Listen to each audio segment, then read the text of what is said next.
that critics of Israel are not only smeared and maligned, but are often officially punished by the U.S. government and other Western nations. Few people have endured more such attacks than our guest tonight, the Italian specialist in human rights law and the UN Rapporteur for Palestine, Francesca Albanese. Her job with the UN requires her to document human rights abuses in Palestine, just as other similar jobs as rapporteur with the UN require similar documentation for abuses in all sorts of other countries: Afghanistan, Belarus, North Korea, Iran, Syria, and many others.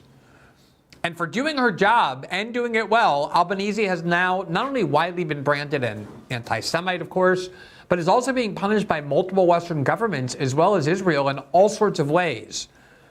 Those reprisals against her, again, for the crime of documenting Israeli crimes in Gaza and the West Bank, her job, severely escalated this week when Secretary of State Marco Rubio announced the imposition of American sanctions against her personally, against her finances, her travel, and other abilities in her life. His announcement, not coincidentally, came just days after the UN's publication of her report about the role of American big tech companies, including Google, Amazon, and Palantir, in working with the IDF and profiting off of the destruction of Gaza. She'll join us tonight to talk about her work and the ongoing attacks against her, specifically culminating in American sanctions announced by the State Department this week. Then, as you likely know, every Friday night we try and reserve all of our show, or a significant part of our show, for a Q&A session with the members of our locals community, where we take questions throughout the week from members of our locals community, and we do a Q&A on the live show every Friday night. As usual, we have a wide range of questions, some involving the new tariffs on Brazil, a remarkable clip from Sam Harris and his subordination of what he calls his other principles to Zionism, questions about Israel, and of course the noble sport of lawn tennis as well. We will have something involving Bill Ackman and a couple of other interesting ancillary events related to that sport. Before we get to all of that, a reminder: System Update is a show of independent media, and therefore we do, of course, rely on the support of our viewers and members for enabling this program. The way we provide that is by having you join our locals community. To do so, you just click the join button right below the video player on the Rumble page. It takes you to that community where you get a wide variety of benefits, including multiple interactive features throughout the week. We put a lot of exclusive video interviews and video segments there. Oftentimes we stream there when we have a special event or even go too long on the show. We stream exclusively for our locals members there on the locals platform. We put professionalized written transcripts of every show we broadcast here. They're published on the locals platform 12 hours later. And most of all, it is the community on which we really do rely to support the independent journalism that we do here every night. Simply click the join button right below the video player on the Rumble page, and it will take you directly. Expression from various governments, especially the U.S. government and Western governments, has of course been a major topic of our program for as long as this exists, and a major topic of my journalism for as long as I've been doing it. In the last 18 months or so, we have focused, because the U.S. government has focused, on the punishments doled out to critics of Israel, and specifically the Israeli war in Gaza, which is really the Israeli destruction of Gaza, the ethnic cleansing of Gaza, the genocide in Gaza. We've had all sorts of instances of U.S. college students being arrested, of legal residents being deported, even though they broke no law, used no violence, disrupted nothing, as much as just writing an op-ed. Criticizing Israel can have you deported, even if you're in the U.S. on a student visa, on a work visa, on a green card. Throughout the West, all kinds of actual criminal prosecutions, including 2 British rock brands, Bob Dylan and Kneecap, for the crime of chanting about Israel, singing about Israel in a way the UK government deems to be over a criminal line, bans on pro-Palestinian protests, et cetera, et cetera. But really few people have been the target of more official and aggressive punishments than our guest tonight, the UN Rapporteur for Palestine, Francesca Albanese. And really, in a lot of ways, it is a tribute to the remarkable courage and relentless investigative work and the refusal to back down when documenting Israeli war crimes in Palestine by the Israelis. And of course, people always accuse her and the UN generally of obsessing on Israel. It's absolutely not true. There are UN rapporteurs for human rights abuses in countless other countries. I just named some of them: North Korea, Afghanistan, Syria, Colombia, Burundi, Iran, and many others as well.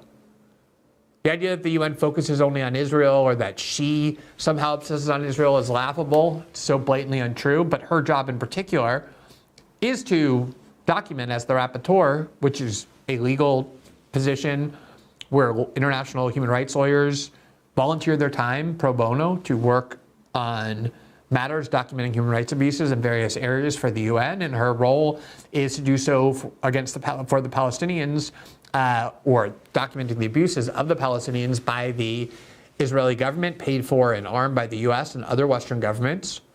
And that's the work she's been doing. But she has also been involved throughout her life on all kinds of other human rights abuses throughout the world that have nothing to do with Israel. In fact, she's traveling this week in Bosnia, where she's commemorating the massacres against Bosnian Muslims during the 1990s. She has been involved in refugee crises and migrant abuses and abuses in Afghanistan. This is just part of her work, but it's the part of her work that, unlike all the other things she's done, have actually provoked retaliation, because in the US and the West, it's increasingly viewed as not just immoral, but criminal to criticize Israel. You need no further proof than that than the announcement this week by the American Secretary of State, Marco Rubio, the US Secretary of State, not the Secretary of State for Israel, announcing punishments on her. And this is what he said on July 10th. He posted on X, quote, "Today I am imposing sanctions on UN Human Rights Council Special Rapporteur Francesca Albanese for her illegitimate and shameful efforts to prompt international criminal court action against US and Israeli officials, companies, and executives. Albanese's campaign of political and economic warfare against the United States and Israel will no longer be tolerated. We will always stand by our partners in their right to self-defense. The United States will continue to take whatever actions we deem necessary to respond to lawfare and protect our sovereignty and that of our allies." Notice what Secretary Rubio did not accuse her of doing. He did not accuse her of lying, or publishing fabrications, or manipulating evidence, or spreading disinformation. The anger is over the accuracy of her work. And it's not a coincidence that the day before Secretary Rubio announced those sanctions, the Washington Post documented a report that the UN issues that was authored and overseen by Francesca Albanese that was specifically designed to demonstrate how major big tech companies, including Google, along with Palantir, Amazon, and others, are providing weapons, and by weapons I mean tech weapons, surveillance weapons, military weapons to Israel and to the IDF to profit off of. These companies are their destruction, their ethnic cleansing in Gaza. And in many ways, U.S. big tech companies are more powerful than the U.S. government. They're absolutely central to the U.S. military-industrial complex. They all have massive contracts with the U.S. intelligence agency. But knowing exactly that, she decided that it was important to document the role of industrial forces in what is happening in the IDF. And for that, she got denounced as, you'll never guess, anti-Semitic by the co-founder of Google, Sergey Brin, who is a Russian Jewish immigrant to the United States, a U.S. citizen, co-founded Google, multi-billionaire, one of the world's 10 richest people. And the Washington Post got a hold of internal dialogue from internal chats from Google, where he made it clear to Google employees that they should never even be discussed because the UN itself is transparently anti-Semitic. Here's the headline. Google co-founder Sergey Brin calls UN transparently anti-Semitic after a report on tech firms and Gaza. His comment came on an internal company forum in response to a UN report alleging that Google profited from Israel's, quote, genocide screenshot. So, and his argument was that the use of genocide, not to talk about what was done to Jews 80 years ago, but to talk about what's being done by Israel today, is inherently anti-Semitic. Genocide is a term you can apply to every country on the planet except Israel, according to the multi-billionaire co-founder of Google, Sergey Brin. And that shows you, again, there was nothing in the report that he said was false. They're not angry that she published false information designed to malign the reputation of Google. They're angry that she published true information about Google's role in the IDF. And for all the conservative claims about how much they hate big tech, they're completely in bed with big tech. The U.S. military-industrial complex is, the intelligence community is. We've documented that many times before. We did a whole show on the role of Palantir. And for as much retaliation as you will suffer if you criticize Israel, documenting the role of America's largest tech companies in its partnership with the IDF and its profiteering off of the destruction of Gaza is a red alert, red line that apparently Marco Rubio decided merits sanctions. That was the camel that broke the straw that broke the camel's back. I'm sure there have been calls for her sanctioning or other punishment, of course, calling her an anti-Semite, the way everyone who criticizes Israel is called an anti-Semite. Everybody knows that formula by now. But sanctioning her, the American government sanctioning her because of his criticism of Israel, and obviously she's documenting as well the vital role the U.S. and Europeans are playing in arming and financing that war. All things, again, that's her job to do. Nobody's contesting the veracity of it.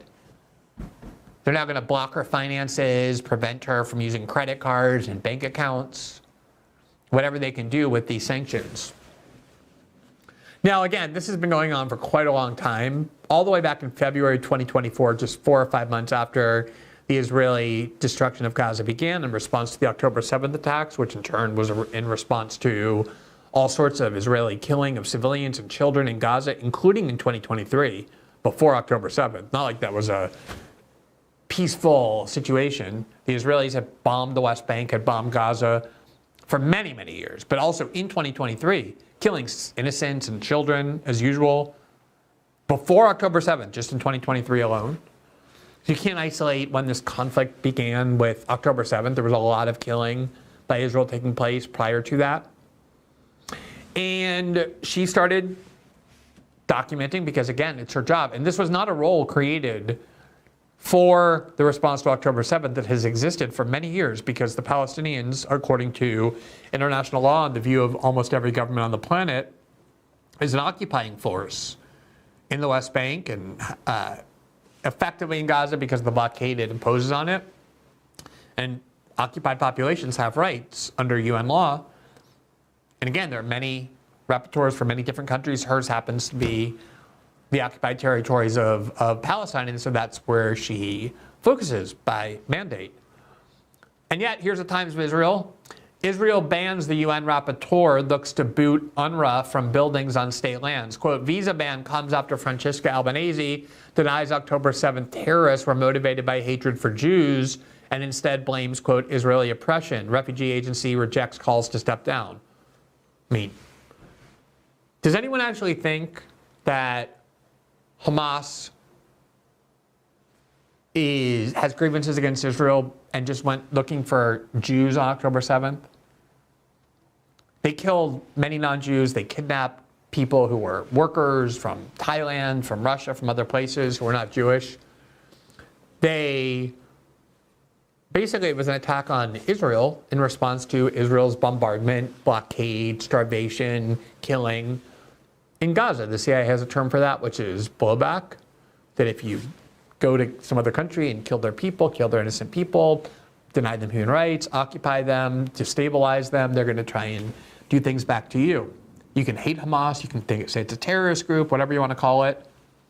That Israeli violence against Gaza is noble and legitimate or whatever. Well, Gazans' attacks against Israel, their violent resistance against occupation, is terrorism. You can call it whatever you want. But the idea that it's motivated by a desire to kill Jews as opposed to a resistance against what they regard as Israeli aggression is ridiculous. And her pointing out that, no, this wasn't an attack because there were Jews in Israel. It was an attack because of the actions of the Israeli government. You can debate that if you want. But, of course, you don't. People who raise criticism of Israel aren't debated. They're not engaged. Like I said, nobody's ever accused her of saying anything false. You just get punished, smeared, and they try and destroy you, not just through random tweets online, but through official government sanctions. So one of the impressive things about Francesca Albanese, many things, is that she doesn't speak from a place of ideology. She doesn't speak from a place of political bias. She's an international human rights lawyer and an academic who is actually best known for her role as the United States Special Rapporteur for the situation on human rights in the Palestine occupied territories, but she was only appointed to that position in 2022. She has done lots of other work throughout her life. She's a scholar at Georgetown University's Institute for the Study of International Migration. She has been in the news recently because of Gaza and the severe reprisals against her. But as I said, she's done human rights advocacy and work with respect to migrants, with respect to Bosnian Muslims, with respect to Afghanistan, with respect to a whole variety of other issues as well, immigrants. And she's never suffered reprisal before until her work, starting in 2022, focused on the attack by the IDF against the people of Gaza, which even Israeli genocide experts who have stood up and defended her say is a genocide. So the fact that she's done this work, knowing the attack she's going to get, the fact that she's unbothered by these attacks, that she continues to be one of the most informed and eloquent and courageous spokespersons objecting to what I do think is the atrocity of our time, which is the Israeli destruction of Gaza, makes her, in my view, extremely admirable and worthy of respect, but also somebody very worth listening to. There are a few people who know more about the situation than she. It's our pleasure to welcome her to the show this evening. Ms. Albanese, thank you so much for taking the time to talk to us. We are very interested in your case. And I want to begin with a common criticism that I hear frequently of people like yourself who focus a lot on the Israeli destruction of Gaza, the ethnic cleansing taking place there, the genocide, which is, oh, you seem very obsessed with Israel. You don't really seem to care much about other human rights violations. Now, in your case, you're the UN rapporteur for the occupied territories in Palestine. It's kind of your job to focus on this conflict. But you do have a very rich background in human rights and law and violations and the like, which you focused on many other things. So I know one of the things you're doing now is traveling. It's just hard. We had a little bit of hard time scheduling. Where is it that you're traveling today, and for what purpose? I just arrived to Sarajevo from Srebrenica. I've been invited to speak after Slovenia, after London, after Madrid, to speak to the people here about what's going on in the occupied Palestinian territory, particularly in Gaza. And I was honored to accept the invitation in this context where the genocide survivors are hosting a space to talk about all genocides. And today I went to Srebrenica to pay tribute to the survivors and the victims. It was very heavy, and there is so much that I'm still processing of this, but something that really touched me was the nerve of some Western officials who, on the one hand, said, oh, we have always been with you and we will be with you forever. No, there was no NATO when the Bosnian people were slaughtered, and especially those in Srebrenica. The people in Srebrenica were not even all from Srebrenica gathered because there was a safe area under UN supervision, and the UN itself didn't protect the people. So, and 30 years later, these people have the nerve to come and or deliver messages from afar, and the population is still so devastated that you cannot even take shout at them and say, well, I will not let you write. Yeah, I thought, it's important in and of itself to talk about that massacre in Bosnia, but also to underscore how universalized your human rights focus has been. It's not like you just focus on Israel and Palestine other than the job that you have. But let me ask you about the specific job that you have, because I think a lot of people don't understand the function generally of UN rapporteurs, but also the specific function that you serve as the UN rapporteur for Palestine, for the occupied territories of Palestine. So can you talk about what it is that your job at the UN as an official is intended to be, both generally but specifically with your case? United Nations special rapporteurs are independent experts of the United Nations appointed by the Human Rights Councils to serve for a term of 3 or 6 years, in my case, documenting and reporting given human rights situations. It can be thematic issues like reporting on the status, on the state of the right to food, the prevention of torture, freedom of assembly, freedom of expression. And there are also a number of mandates that have a country focus, for example, Iran, Afghanistan, Ethiopia, Sri Lanka, and occupied Palestinian territories. So my responsibility, as per the resolution that created this mandate, is to document and investigate and report on the violations of international law committed by Israel in the occupied Palestinian territory. Is it an obsession to focus on Israel? Not really, because when the mandate was created, the Palestinian authorities, or whatever people think that the Palestinians have, were not even in existence. And so Israel was and still remain the occupying power, ruling through a brutal regime of oppression and apartheid over the Palestinians. And this is why this mandate is still in function. I would be the happiest to be the last special rapporteur on the occupied Palestinian territory and see the end of the forever occupation, apartheid, and justice for the genocide that is still ongoing.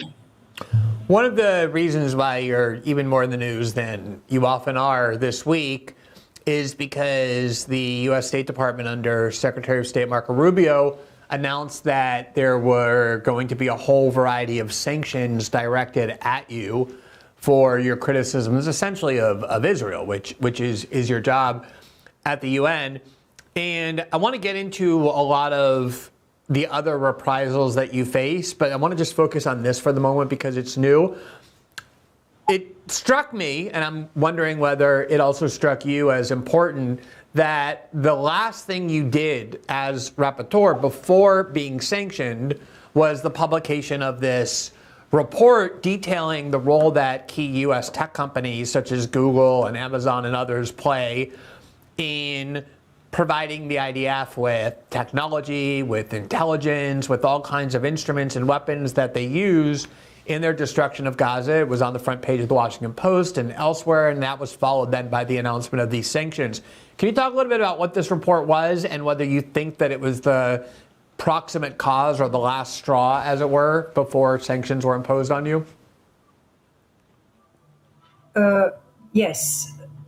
My last report is the outcome of an investigation that has started about 8 months ago and has led me to collect information through various sources: missions, investigative journalists, forensic experts, economists, civil society, scholars, really lawyers, about 1,000 entities that operate in the occupied Palestinian territory as private sector, which includes a broad range of entities from arms manufacturers, tech companies, construction machinery related companies, like producing anything from bulldozers, buses, or anything to build infrastructure from water grids to roads and rails,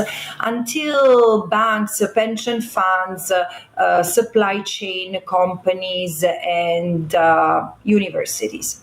Now, I've realized that by looking at this puzzle and organizing all the elements, Israel has maintained what had already been called by many economists and scholars an economy of the occupation, where I have realized each sector and various companies per sectors have advancing the displacement and replacement of the Palestinians. For example, to take control of their land and emptying it of Palestinians, Israel has used weapons, bulldozers, and other machinery. It has used surveillance technology to segregate the Palestinians and make sure that their life would grow increasingly constrained to the benefit of the expansion of the colonies, in which, meanwhile, there would be the realization of the second pillar of the Israeli economy, the replacement of the Palestinians through the construction on their land of colonies, water grid, electricity grid, and rails, roads, and then the installation of companies to produce and sell goods, from dates to wines to beauty products from the Dead Sea, etc. And then there would be a network to sell this product. But all of these would have not been possible without the enablers, banks, pension funds, and other providers of financial resources, and universities and other institutions, charities, lending legitimacy to Israel. Israel's economy is inseparable from that of the occupation. So my report says, first and foremost, we need to stop this fiction of there is a good Israel within the Green Line and a bad Israel in the occupied Palestinian territory, because when everything is so ingrained, all the more now that there are proceedings against Israel for war crimes, crimes against humanity, and genocide. And in the last 20 months, and this is the last point that my report makes when it comes to the facts without bothering the legal framework, is that while the Israeli economy was nosediving in many respects in free fall, and Israelis were losing jobs and livelihoods, the Israeli stock exchange kept on rising, amassing $220 billion, which means a growth, an increase of 170+%. How it's possible? Because there have been companies that have profiteered from the escalation of violence and the genocidal violence in Gaza, for example, tech companies in particular, and arms manufacturers. Israel has sophisticated, perfected, even changed and made it more lethal weapons that have been provided through these companies, or directly or through member states like the United States, Germany, and others. But also Israel wouldn't have been able to do that without the banks that at the moment of great crisis, increased deficit, and fall of in the credit rating, like credit trust. In that case, it's been the banks and other financial institutions intervening to supply Israel with all the resources it needed. And meanwhile, all the other companies we should have disengaged decades ago have continued to stay engaged and provide tools that have been that have allowed not just Israel to continue the ethnic cleansing of the Palestinians in the West Bank, but that have contributed to the extrajudicial killings and other genocidal acts, including the pulverization of Gaza. Yeah, and I should note that it has been often the case that these kinds of enduring sustained occupations and massacres have often used the nation's industries as a tool for doing so. Obviously, Nazi Germany relied on it to a great extent, but many others as well.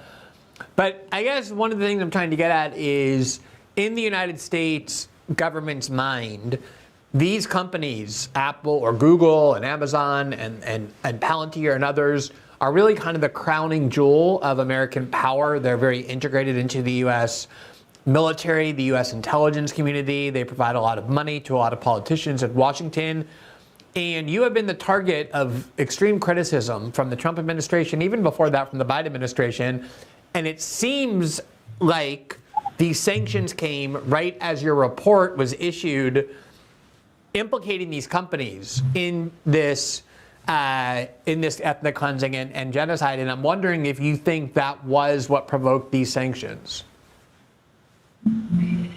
Look, first, let me tell, to the benefit of your audience, that all these companies, and by no means I would like to people to think that this is an exhausting list. My report contains reference to 48 entities, 60 if we consider also the parents, subsidiaries, franchisees, and licensees. But this is not a list. This is just a set of cases which are illustrative of an overall criminal endeavor. And all these companies have been put on notice. I gave them time to check the facts that they were contesting. I have prepared a tailored legal analysis per each company, telling them all the violations they were taking part of by the very fact, according to international law, of being engaging with in a situation which is as unlawful as the one that Israel maintains in the occupied Palestinian territory, that is, the International Court of Justice has ordered Israel to dismantle totally and unconditionally, dismantle the settlements, withdraw the troops, and stop exploiting Palestinian natural resources, stop practicing racial discrimination and apartheid. This is the decision of the ICJ.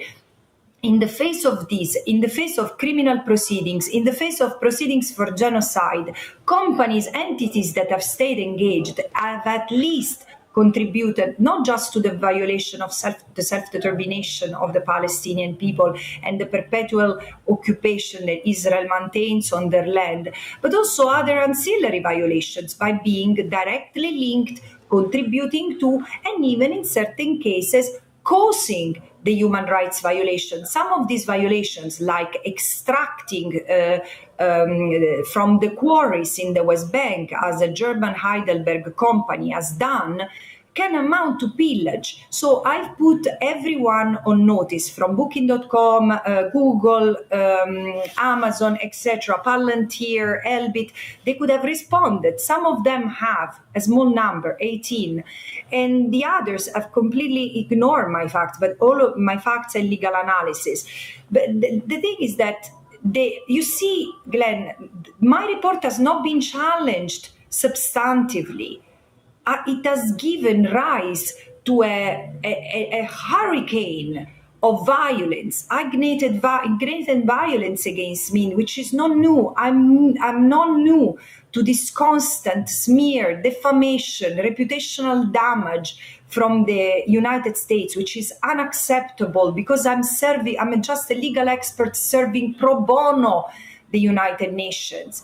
And the US, as a member of the United Nations, should respect my work, should engage with my work, instead of engaging in senseless attacks. But all the more, it's clear what is happening here. I've touched a nerve that resonates with the Palestinians, that alerts consumers, that ignite litigation, civil suits, and other criminal proceedings against these companies. But besides this, people understand that there is a direct link between the laboratory that Palestine has become at the end of decades of experimentation of all sorts of military and surveillance and other techniques by Israel, that then have been marketed handsomely for decades and sold to all dictatorships, first and foremost, and many states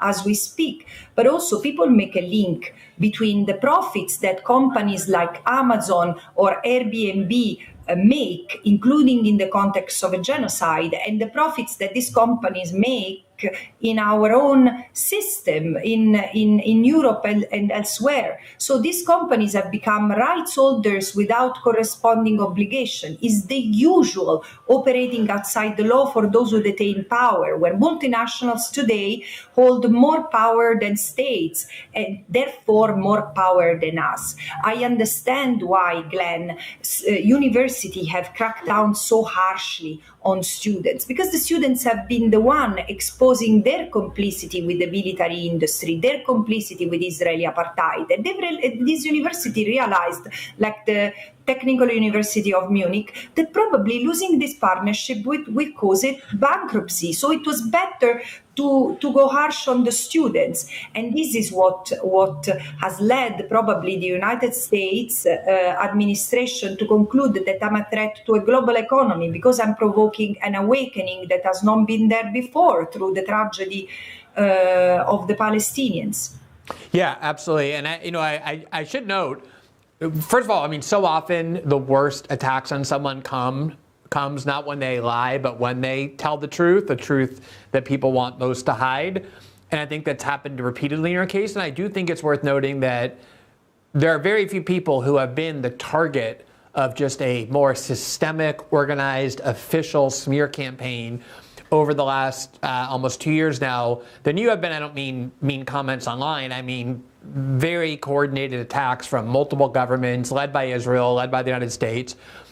And now you have these sanctions. I don't know if you're under legal constraints in terms of what you can say about them, but can you talk to whatever extent you can about the effects that these sanctions are likely to have on you, your life, your finances, your travel, anything else? Glenn, honestly, it's not even about legal restraints. Is that, believe it or not, I've had very brief conversations both with my family and my legal advisors, because I've been busy traveling across Slovenia and now Bosnia. I need to pause and look at this. I need to let it sink in, because my reflex as a lawyer is the 1946 Convention on Privileges and Immunities prohibits the United States from doing what it's doing, and would make total sense for me to start advocating. So any member states take the United States before the International Court of Justice, because enough with this mafia-style intimidation techniques. This is unsustainable, not just for me, but for the system. We need to protect the multilateral arena. We will miss human rights very much when we don't have them anymore. However, I've not done it. Again, probably because I'm really coming to terms with this, which is huge. But also, I don't want to distract anyone from member states to civil society from our priority, which is to stop the genocide in Gaza. I mean, yesterday, yes, I woke up to the news of the sanctions. I mean, I had heard about that, and then I read the night before, and then I needed to get some time to realize what it was. But then I had my cup of tea, I had my shower, I spoke with my kids, and went on with my life, while again dozens and dozens of Palestinians were killed yesterday alone. And this is every day in Gaza. People are being starved. I'm so exhausted to see the bodies of dying kids, starving kids in the hands or in the arms of their moms. It's something that we cannot tolerate. We cannot, and I don't know what kind of monstrosity has infected all of us, because right now, Glenn, what member states should be doing, especially those in the Mediterranean area, should send their navies with doctors, nurses, and real humanitarian aid, food, baby formula, medicines, everything that is needed for the Palestinians to overcome the current difficulty. It's a tragedy, and that thing that people call the Gaza Humanitarian Foundation is a death trap, and I do see the criminality in it. It looks like a joint criminal enterprise, and this must be stopped. So this is my priority, and this is why, no, I'm not even thinking of the sanctions and impact that they will have on me. This is the state I am in right now. I think a lot of people share your horror and almost the inability to express it at this point anymore in words, not just what's happening there, but the way in which the world is not just standing by, but much of the Western world is funding and arming and enabling it. I just have a last question out of respect for your time. I know you have limited time because you're traveling. I do think it's so important that you mentioned that your background is in human rights law. That's what everything is steeped in. You're not talking out of ideology or politics, let alone anti-Semitism or anything else that you're accused of. And you use two words to describe Israel and what's happening, which is apartheid and genocide. And you're by far not the only person to use those words. High-level Israeli officials have called what the Israeli treatment of Palestinians are as apartheid. Huge numbers of Israeli genocide experts have used genocide as the word. But with somebody with the legal background and the human law and international law background that you have, how do you understand those two terms briefly, and why do you think they apply to Israel's treatment of the Palestinians, apartheid and genocide? Look, Palestine for me has been such a learning environment, also to connect the dots and break the walls or the silos that contain the legal knowledge. Because, you know, in our field, you have specialized human rights lawyers or international humanitarian law experts or genocide experts. While Palestine allows you in real time to understand it all, taking the land and the resources from a people, forcibly displace them. This is the essence of settler colonialism.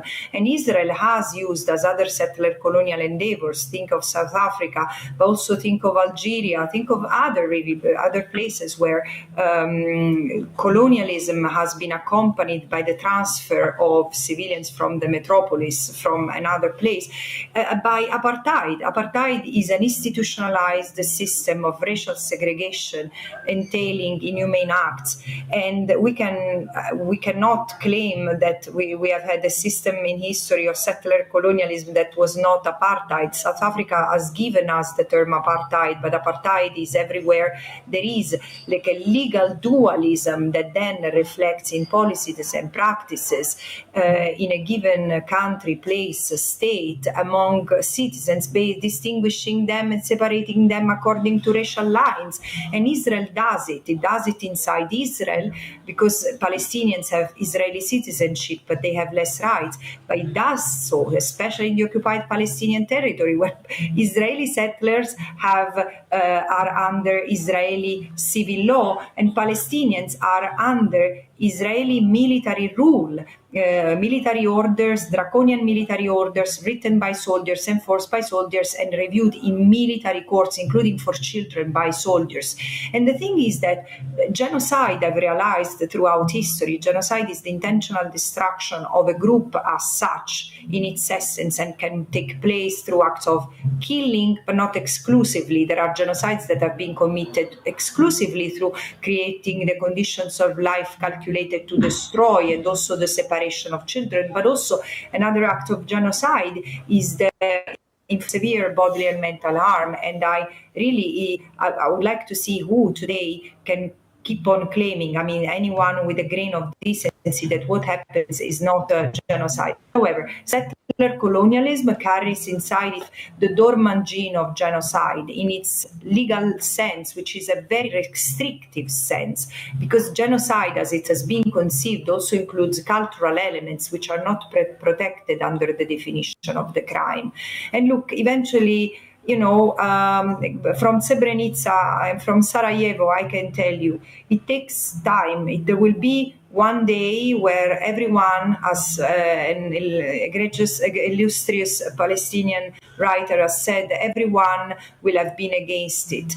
Tonight, it's very heavy to carry this responsibility together with many others like Amnesty International, the Palestinians first and foremost, Israeli scholars who have denounced the genocide. It's very heavy to carry this responsibility of chroniclers of genocide who are also trying to stop it with all their might. And here we are, like facing sanctions because of this. Yeah, well, I had the opportunity to tell you privately, personally, I'm going to tell you again that I think the work you're doing is incredibly courageous. It merits immense amounts of respect and admiration. I know you're not doing it for that reason, but the fact that you're facing so many reprisals and attacks, I think, is a testament to the efficacy of your work. And I don't even need to say I hope you keep going, because I know you will. And we will certainly continue to follow anything that's being done to you, but also the work that you're doing. And we hope to talk to you again. Thanks so much for taking the time to speak with us today. Thank you, Glenn. May I add something? Because Sure. it would be I would not be me if I didn't do that. It's true that these sanctions hit hard, but I would also spend 1 second to reflect on and to thank all those who have stood against this, spoken against this, from special procedures inside the UN, UN officials, and the European Union, and so many others, so many scholars, organizations. This is incredible. And so it seems that while, yes, there are chosen victims of constant attacks and defamation, there is also a society that, through this constant victimization, which is first and foremost of the Palestinians, not myself, but are waking up. And I hope that this awakening will soon allow us to stand together and united against the monstrosity of our time. Thank you very much for having me, and the respect and admiration is absolutely mutual, Glenn. Thank you.